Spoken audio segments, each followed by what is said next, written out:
This video covers section 5.3.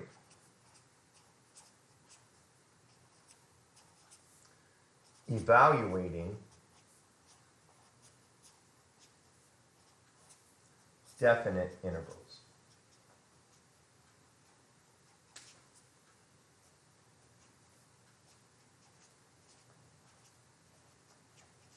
Up to this point, if we want to evaluate a definite integral, we're forced to use the definition. The definition being the limit as n goes to infinity of the sum I equals 1 to n of f of x sub I, if we're using right-hand endpoints, delta x. And while that definition does indeed evaluate definite integrals, there has to be a better way. If we are forced to use algebraic means to evaluate every integral in a calculus book, well, for a lot of our problems, they're going to prove to be virtually impossible to do. So there is a better method, and today we're going to cover that better method. In our text, that method is given via a theorem. In some textbooks, they call this theorem the fundamental theorem of calculus. They call it the fundamental theorem of calculus part 2. Our book calls it the evaluation theorem. And so we're going to start by writing that down. So we have the evaluation theorem. And what does the evaluation theorem say? Well, it says if f is a continuous function. All right, so f is a continuous function on the interval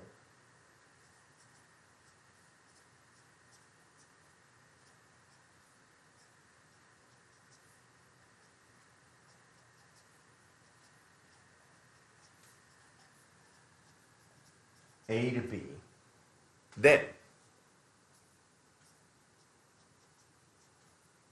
the integral from a to b of f of x dx, right? The definite integral from a to b of f of x dx, which we know is equal to a limit, and we don't want to forget that. We want to keep in mind always and forever that integrals are limits. We don't want that to escape when we're in the middle of learning integration in, say, the next 4 or 5 sections of chapter 5, or even in chapter 6. We want to always keep in the back of our minds the fact that this represents a limit. But that's not how, according to this theorem, we're actually going to evaluate it. We're not going to go through those steps of using the definition. We're going to use what our author calls the evaluation theorem. So he says, if we have a continuous function, remember what that means, no holes, no jumps, no vertical asymptotes, a continuous function on a closed interval, then the definite integral from a to b of our function is going to be equal to capital F of b minus capital F of a. Now, that's great. It looks a lot better than what we were doing before. There's no sigma notation. There's no limit as n goes to infinity. So right away we're excited, but we don't know what this means, right? We don't have any, he hasn't told us what's capital F. So we have to include that where capital F is any antiderivative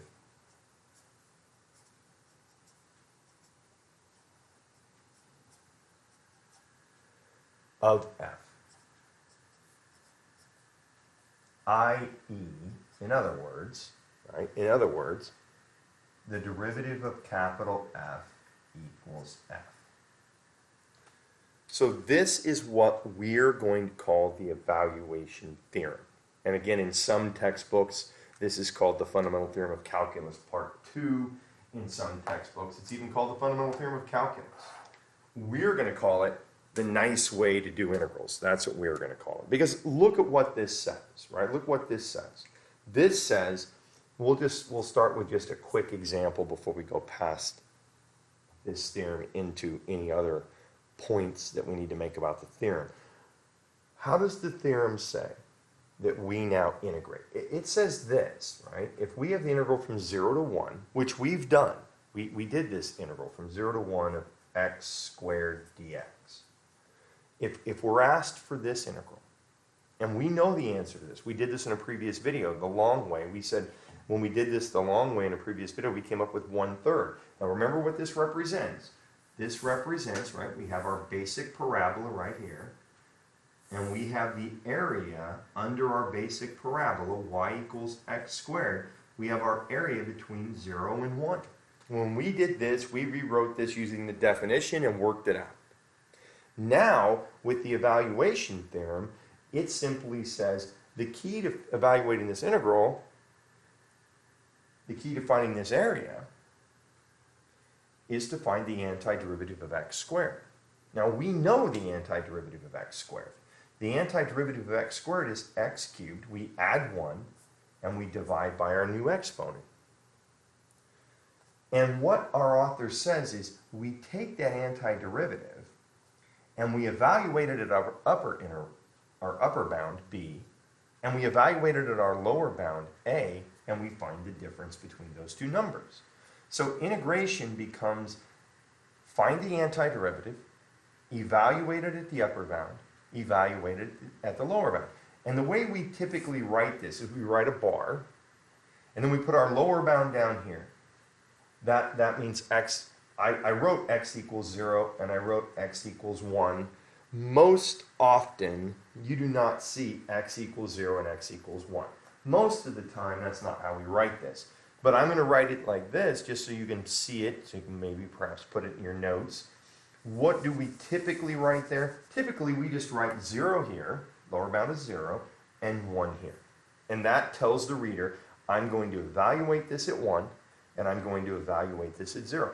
So this is going to turn into 1 cubed over 3 minus 0 cubed over 3. Now, we would typically do this in our head. We would not write 1 cubed. We would go 1 cubed is 1. We would write this as, but for our notes, we want to get it step by step, the first time at least.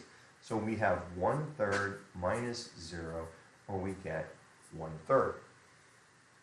Integration with the evaluation theorem, if I can find the antiderivative, is pretty short. It's a lot less steps than using the definition. So, just to complete our process, what have we said here? We said the area under this curve between 0 and 1, we said this area equals 1/3, right? That's what we've said. So now we have the ability to do problems that we couldn't do in the past. We didn't want to tackle questions in the past, like the integral, say, from 1 to 6 of e to the x dx. We were never asked to consider this integral using the definition, because with the definition, the math for this is arduous, if not for a lot of us, impossible. But now with the evaluation theorem, we can find the answer. Now, please note in our definition, in our blue definition up here, it says f is any antiderivative. When I wrote the antiderivative here, I chose the antiderivative that had a constant of 0. Remember, the antiderivative of x squared, we wrote this in our notes. The antiderivative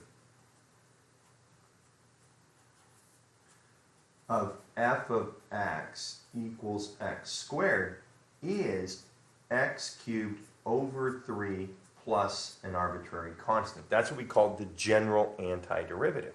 Now, I didn't use that here. I used instead the antiderivative where c is 0. Why? Well, if you think this through, and we're going to do this, I'll tell you what, I'll just do it on this problem. Let's say we take the general antiderivative, because we're allowed to. It says any. So we're going to do this integral. How is it going to work? Well, first we're going to have to find the antiderivative, right? The antiderivative of e to the x, which we know is e to the x. So we get e to the x, but we're going to take, let's just for argument's sake, we wouldn't do this when we're doing the homework, but I want to show why any antiderivative is good.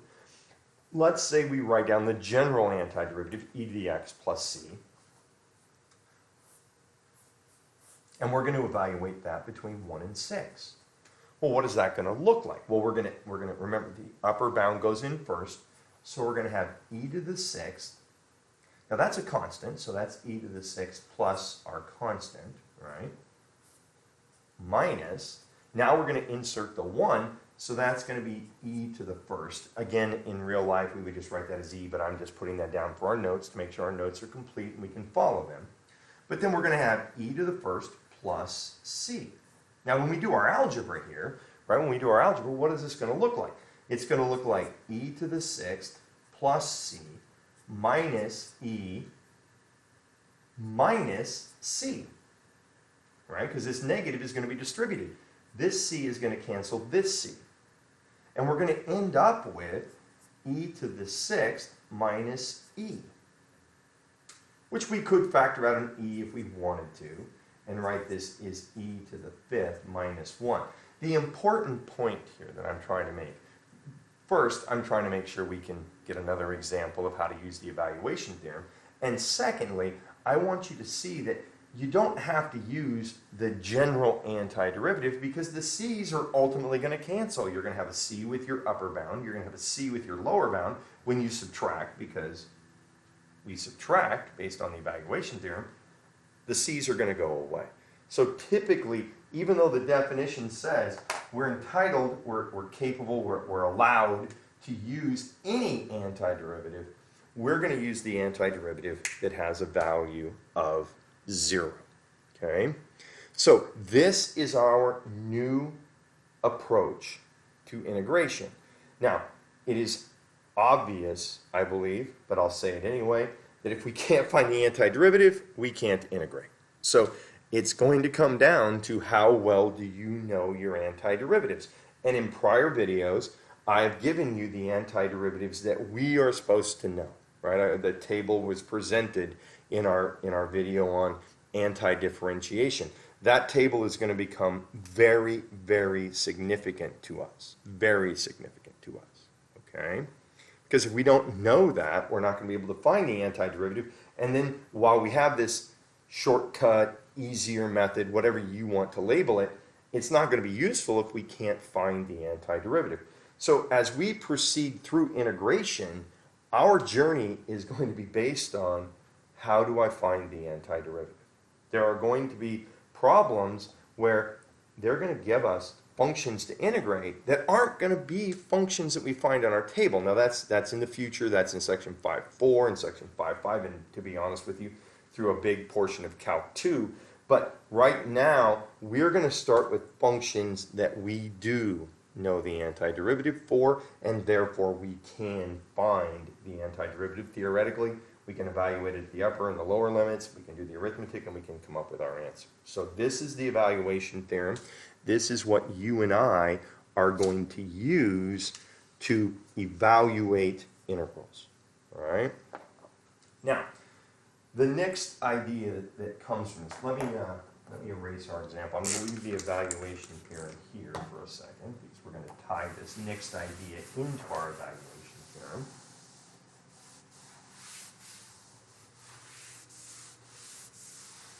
One of the things that comes out of the evaluation theorem and our use of the evaluation theorem to find the value of a definite integral is the fact that we don't have, never have had, and haven't yet written down any kind of good notation for the antiderivative.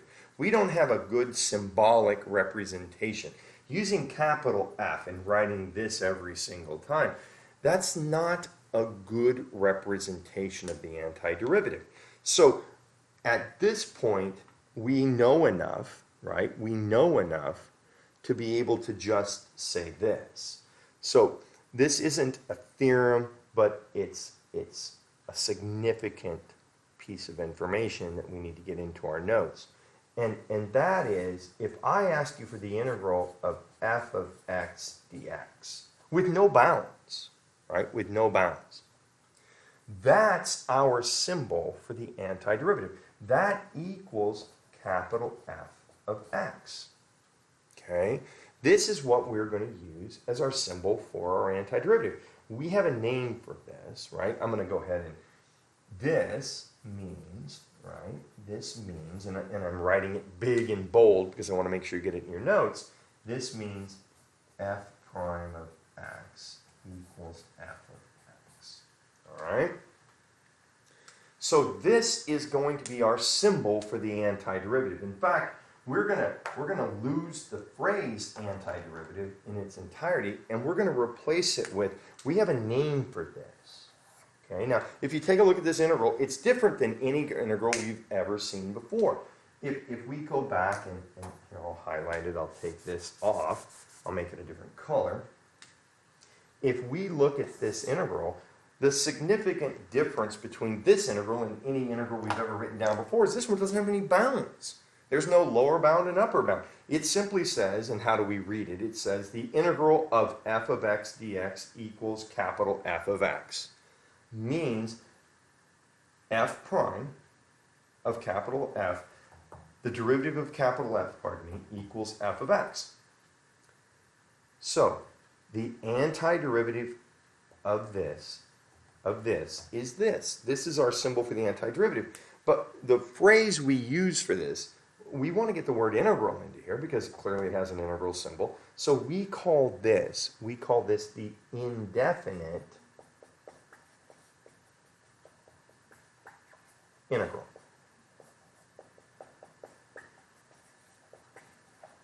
Okay? If you have an integral without bounds, we call that an indefinite integral. And so this is how we, from now on, right, from now on, are going to distinguish between antiderivatives and definite integrals. Now, there's a very important point that we need to make here, right? Indefinite integrals result in functions. I mean, look, the indefinite integral of f of x equals capital F of x. That answer is a function. Definite integrals result in numerical values. Definite integrals, like the one you and I just did, the integral from 0 to 1 of x squared dx, I know it's a definite integral because it has bounds. A definite integral, the result is not a function, the result is a number. Okay, so we have to make sure, since we're learning this for the first time, that we keep this straight. An indefinite integral is a function. It's the function whose derivative equals f. It's our antiderivative. Definite integrals equal numbers. Okay, so that's a significant difference here. This notation is the same, but once we put the bounds on it, then by the evaluation theorem, we're going to get a numerical value for an answer. Now, in our textbook at this point, right, at this point in our textbook, I'm going to go ahead and erase all of this. Our author reestablishes a connection between indefinite integrals and antiderivatives, not just by writing what we've written in our notes so far, where we literally wrote, okay, this is what an indefinite integral means. Excuse me. What he does is he reestablishes this connection for us by writing down the table that we had back in section 4.8 or 4.9, I'm not sure which one it was, where he taught us what an indefinite integral was. He gives us this table again. In other words, he reestablishes this table. This is a table we already have it in our notes, but we have it written another way. He says, well, if you have the indefinite integral of f of x plus g of x, that is equal to the integral of f of x plus the integral of g of x. So he's doing two things.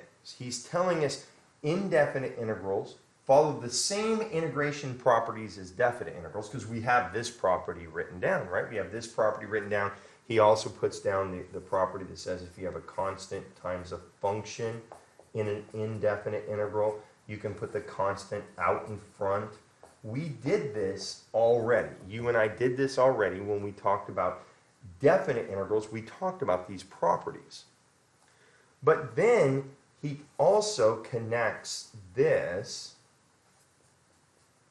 to our idea of antiderivatives. He says if we want the indefinite integral of x to the n, that's going to be x to the n plus 1 divided by the new exponent n plus 1 plus c, right? Because it's an antiderivative, we've got to get our constant. Now remember, we called this the constant of integration and kind of gave away where this was going to go. And remember, for this, n cannot equal, right? N can, if we look right here, n cannot equal -1. Now I'm not going to rewrite this entire table, right? We already know this table. We learned this table for antiderivatives. So I'm not going to rewrite the entire table. But the important thing is for us to realize the antiderivative, right, is really the indefinite integral. That's our connection between antiderivatives and indefinite integrals in the evaluation theorem. And so he reestablishes the whole table, right? We learned that the antiderivative of sine x, for example, dx, was equal to negative cosine x plus c, right? And so all of these antiderivative formulas we know are really now just going to be indefinite integrals. Now, in our book, this table is on page 358, right? And we cannot consider ourselves to be successful or have the potential to be successful as a calculus student moving into Calc 2 unless we have this table absolutely memorized. We have to know these off the top of our head without a lot of thinking. If somebody asks us for the integral of 1 over x squared plus 1 dx, it has to be without thinking, right? Without thinking that we tell ourselves, oh yeah, that's inverse tangent of x plus c. These have to be instantaneous. So that table must be committed to memory. There's no way around it, and there's no alternative choice but to commit it to memory. Because if we don't commit it to memory, then when we move through the next section, section 5.4, and even section 5.5, the two final sections for our course, and then continuing into Calc 2 with the rest of Chapter 5 and all of Chapter 6, integrals are going to become part of our lives. They're going to be like derivatives, and this is our key to unlocking the door to being successful as a Calc 2 student and being successful as we move through the rest of this class, sections 5.4 and 5.5. So we have to know these antiderivatives without hesitation. Okay? So let's look at just a couple of examples.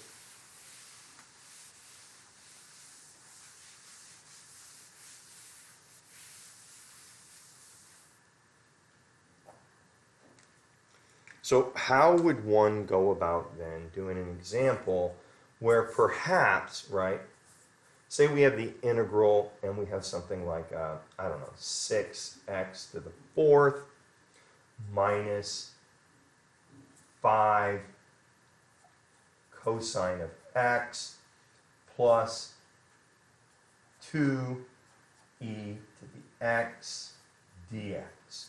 This is how quickly things become interesting in the world of integration, because once we have the evaluation theorem and once we have the indefinite integral, then integrating, as long as we know the table, becomes something that we can practically do in our heads. We can practically do it by inspection.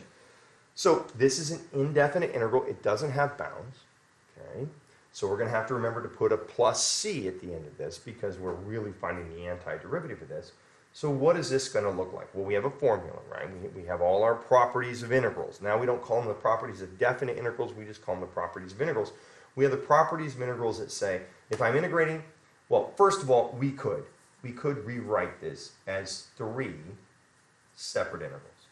Now this is not necessary, right? It's not required.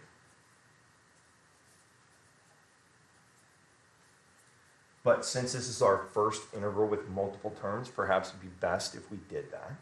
We have a property that says we can put the constant out front. So we could rewrite this as 6 times the integral of x to the 4th dx minus 5 times the integral of cosine x dx plus 2 times the integral of e to the x dx. Now, again, those steps right there, not required. And I would suggest you do them for the first few problems just to train yourself to make the problems seem less complicated, to provide you with perhaps a higher probability of success. But eventually, you're just going to do this in one step. And we'll do it in one step here just in a second. So what does this turn into? Well, now, using my rules, I have 6. This is going to be the power rule, right? So that's x to the 5th divided by 5. We add 1. We divide by the new exponent. Minus 5. The integral of cosine is sine x dx. Sorry, not sine x dx, just sine x. Plus 2, the integral of e to the x is e to the x. And now we add on our constant integration. Now, because we have 3 integrals, we do not need 3 constants. Remember, this represents all real numbers. And so we had a c here, and a c here. We had 3 constants, but we've combined them into 1 constant. And that's the appropriate answer to this problem. Now, let's go back here and just see if we could have done that in our heads. Right? If we could have done that just by inspection. We could have, if we were comfortable with our antiderivative rules, we could have said, well, constants can go in front, so that's not a big deal. That constant can go in front, that constant can go in front. So really, I'm just integrating x to the 4th. So I could have said, well, my constant goes in front. I'm going to get x to the 5th divided by 5. Minus my constant goes in front. I take the integral of cosine. That's positive sign. Remember, positive sign. My constant goes in front. So that's 2. The integral of e to the x is e to the x. And I remember to attach my constant of integration. So writing it out step by step by step, highly helpful, highly suggested, in the first few problems you work on. And then eventually you're going to get to the point that for the problems such as this one, you can see the answer when you start. You'll write the problem down and you'll know the answer to the question while you're writing the question down from your book. When you're copying from your book to your paper, you're going to go, oh, I know what the answer to this is. I can see the answer to this. That's when you know you have that table sufficiently memorized, is when that happens. Now, what are we going to do in the homework? Well, to be honest with you, in the homework, we're going to work, right? We're going to work out a whole bunch of problems where they give us integrals like this and they ask us for the indefinite integral, right? Such as this, they ask us for the indefinite integral. And then they're going to give us problems where they do definite integrals. And we're going to find the antiderivative, we're going to plug in the upper bound, we're going to plug in the lower bound, and we're going to subtract the upper bound's value from the lower bound's value from the upper bound. And we're going to calculate a number. It's important for us to reiterate. Indefinite integrals result in functions. Definite integrals result in numbers. Right? If I turn this problem into the integral from 0 to 1, say, of 6x to the 4th minus 5 cosine x plus 2e to the x dx, solving the problem would still require us to find the antiderivative. We would still have to find the antiderivative. We would still write this as 6 over 5x to the 5th minus 5 sine x plus 2e to the x. But because it's a definite integral, right, we did an example. I did the integral from 0 to 6 of e to the x. And I showed you for a definite integral, we do not need to attach the constant. So we put our bar here, we write our 0 and our 1. Now how do we find our answer? Well, we plug in 1, we plug in 0, and we subtract. So what is this going to look like? Well, we're going to plug in a 1 here. 1 to the 5th is 1, so that's going to be 6 to the 5th. Sorry, 6 fifths. we're going to plug in a 1 here. So that's going to be minus 5 times the sine of 1. Now, I don't know the sine of 1, so I'm going to write the sine of 1 as sine 1. I don't know the radian value for that. Plus 2e to the first. But don't forget, you have to subtract off what you get when you plug in 0. Now, when you plug 0 in here, you're going to get 0. 0 to the 5th is 0. 0 times 6 to the 5th, that's 0. I'll write it down just so our notes are complete. Here we're going to have minus 5 sine of 0. That's going to be 5 sine of 0, which is 0. I know it's 0. You know it's 0. So this term right here is going to be 0 as well. But over here, we're not going to get 0. We're going to get plus 2 e to the 0. That's going to be a 1. Right? That's going to be a 1. So our answer here is going to be 6/5 minus 5 sine of 1, right? We don't know the value of that, plus 2e, right? E to the first, minus 0, minus 0, minus 1. And so these go together, right? And what are we left with? We're left with 6/5 minus 1 is going to be 1/5. Minus 5 sine of 1, again, we don't know that, plus 2e. This is a number, right? This is a function. So it's really important for us to keep that difference in mind. All right.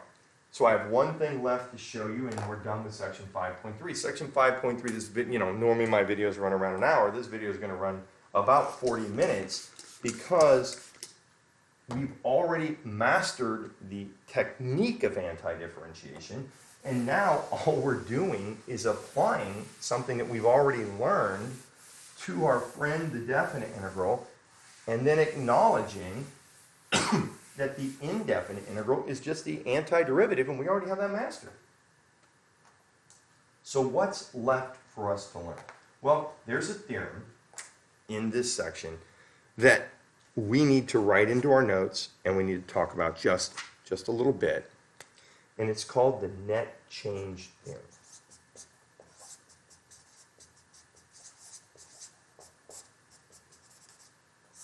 Okay, the Net Change Theorem. I'm going to change colors. That color's not showing up very well, so let's just go to this green pen. What does the Net Change Theorem say? Well, to be honest with you, it's a vocabulary theorem. Okay, it's purely vocabulary. It says the integral,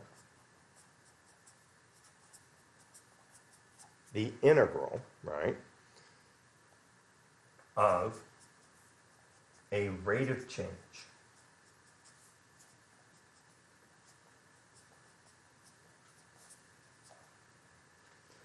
is the net change.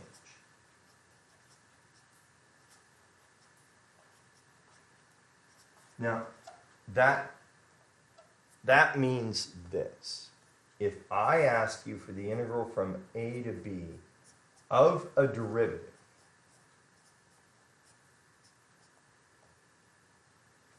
the derivative of a function, what do I get? I get the function itself at b minus the function itself at a. Now, we need to expand on this and talk about why this is a vocabulary theorem. It says the integral of a rate of change. Well, for you and for me, a rate of change means a derivative. That's another way of writing the word derivative. A derivative is a rate of change.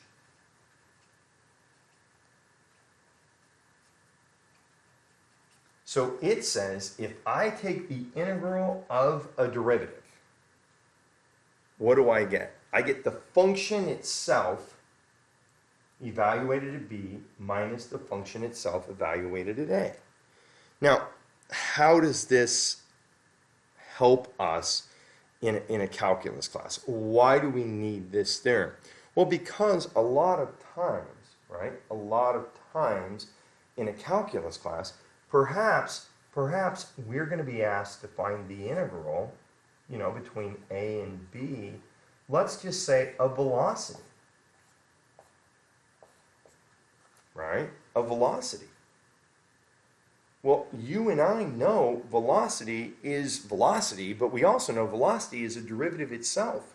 Velocity is the derivative of position. We said that back in the derivatives section of our book. We said if we take the derivative of position, we get this new thing called velocity, right? The derivative of position is velocity. In fact, the derivative of velocity, just to complete our notes here, the derivative of velocity, we said the derivative of velocity was this thing called the acceleration. So when we're given, right, when we're given the integral of velocity, that means we're really, now this step I'm going to write here, we would not necessarily write, we would think, that's the integral of s prime of t dt. See, it's up to you and to me to realize when they ask me to find the integral of velocity, they're really asking me to find the integral of the derivative of a function, the derivative of position. So this is going to be my position at B minus my position at A. It's my position at my end time, right, in the context that we're talking about here in a physics problem, versus my position at my start time. Well, my position at my end time minus my position at my start time, that's my net change in position. And that's why we call this the net change theorem. So this theorem is here to help us when we're given problems where the function we're asked to integrate, this comes up mainly in application-oriented problems, of course, where the function we're asked to integrate is the derivative of another function, then the theorem says, make sure you realize this is the net change in this function. It's the net change from position A to position B, or time A to time B, or amount A to amount B, whatever that happens to be. Okay? Now,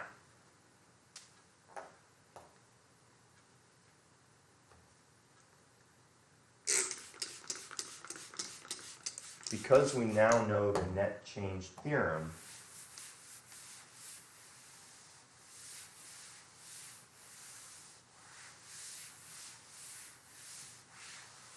we can now introduce the idea of what does an integral of an absolute value look like.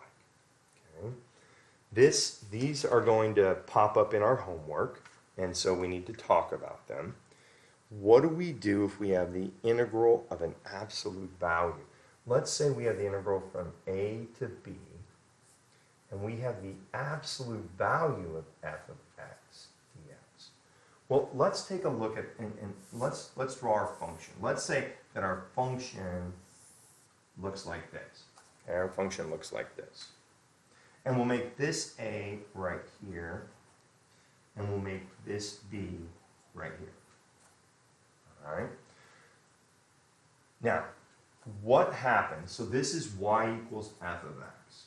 Right? What happens, back to our pre-calc days, what happens if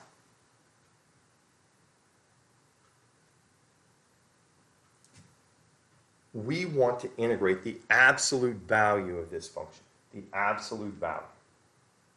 Well, if we want to integrate the absolute value, we have to go back to our pre-calc days and remember, what does the absolute value do to the graph of a function? And what the absolute value does, remember, is it makes negatives into positives and leaves positives as positives. So the graph of this function looks like this, but the graph of y equals the absolute value of f of x dx, right? That function is going to remain positive when it's positive. But then when it's negative, it's going to switch to positive. And so the graph of that function is going to look like this. The blue graph is the graph of y equals the absolute value of x. Y equals the absolute value of f of x. So what does that do to my integral? Well, if we think of this as c and this is d, all right? This integral, right, this integral can be broken up into parts using one of our integration properties. We can say I'm going to integrate from a to c the absolute value of f of x dx, plus I'm going to integrate from c to d, right, a to c, c to d, the absolute value of f of x dx, plus I'm going to integrate from d to b the absolute value of f of x dx. Right? We have that integration property that allows that to work. We can break this up into multiple integrals. Now, if we take a look at each of these and think about what it means for an absolute value to be applied to a function, if the function is above the x-axis, nothing changes. Positives stay positive when you take the absolute value. Nothing changes. What am I saying there? I'm saying this is the integral from a to c of just f of x dx. Our definition of the absolute value, back to algebra 2, our definition of the absolute value says if the number we're talking about is positive, don't change anything. Well, our graph is positive, so I didn't change anything. However, that same definition says, if the number you're talking about is negative, then you don't get that number here. You get the opposite of that number. Right? That's what we learned in elementary school. If they ask us for the absolute value of -6, we don't get -6. We get the opposite of -6. In other words, we get 6. Now, don't forget this step. Right? This is a step that they taught us in elementary school to take absolute values that we have all blown through at this point because we just go absolute value is always positive. All right? That's not how we do the problem, though. We have to remember this step. So what do I know here? I know I want this to be positive, but if I look at the original graph, right, the original graph is down here. It's below the x-axis. And we said when we're below the x-axis and we integrate, we're going to get a negative value. We know that integral is going to be negative. So right now, if I were to write this, I would have a negative number there. It's clearly below the x-axis. So what do I have to do? I have to flip it. I have to flip it above the x-axis. That's what we said absolute value does in elementary school. That's what we said it does to functions in pre-calc. So this is a negative. Now, it's a positive. So when we're asked to integrate absolute values, we have to look at the graph. We have to break it up into pieces. And we have to force all of those pieces to be positive. The positive pieces, see this piece right here is above the x-axis. That's positive. So the positive pieces, I just leave the same. The negative pieces, and the only way I'm going to know they're negative is to look at the graph before I integrate.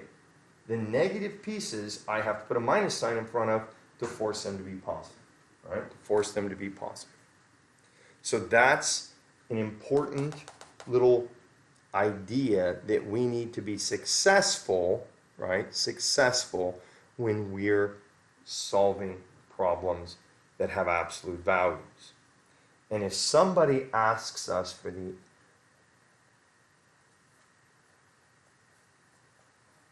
something like this, right? This integral right here is displacement. This is the net change, so this is displacement. This is where I was when we started versus where I am now that we're done. It's displacement. This integral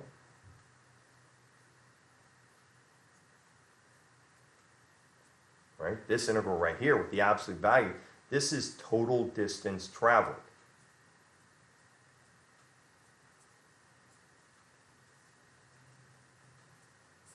Because now, If it's the case that my particle, my car, my bike, whatever I am, if this is a velocity curve now over here we're moving right because we're above the x-axis.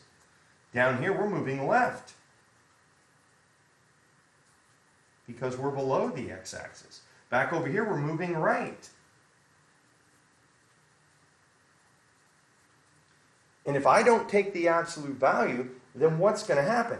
I'm going to move to the right, then I'm going to move back to the left, then I'm going to move back to the right, and where I began and where I end on the number line, right, say that's 0 and say that's 3, that's not the total distance I traveled. I didn't travel 3. I went from 0 out to 4.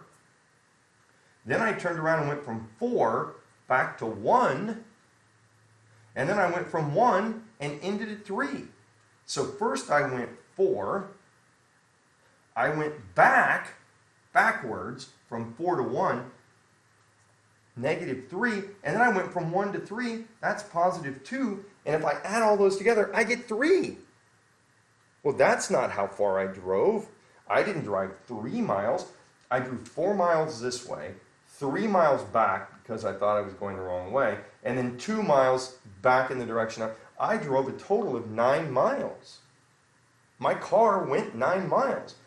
So how do I fix that? I remember that when I have negatives and I'm asked to find the absolute value, I have to take the negative of that to get total distance traveled. In other words, I have to take the absolute value.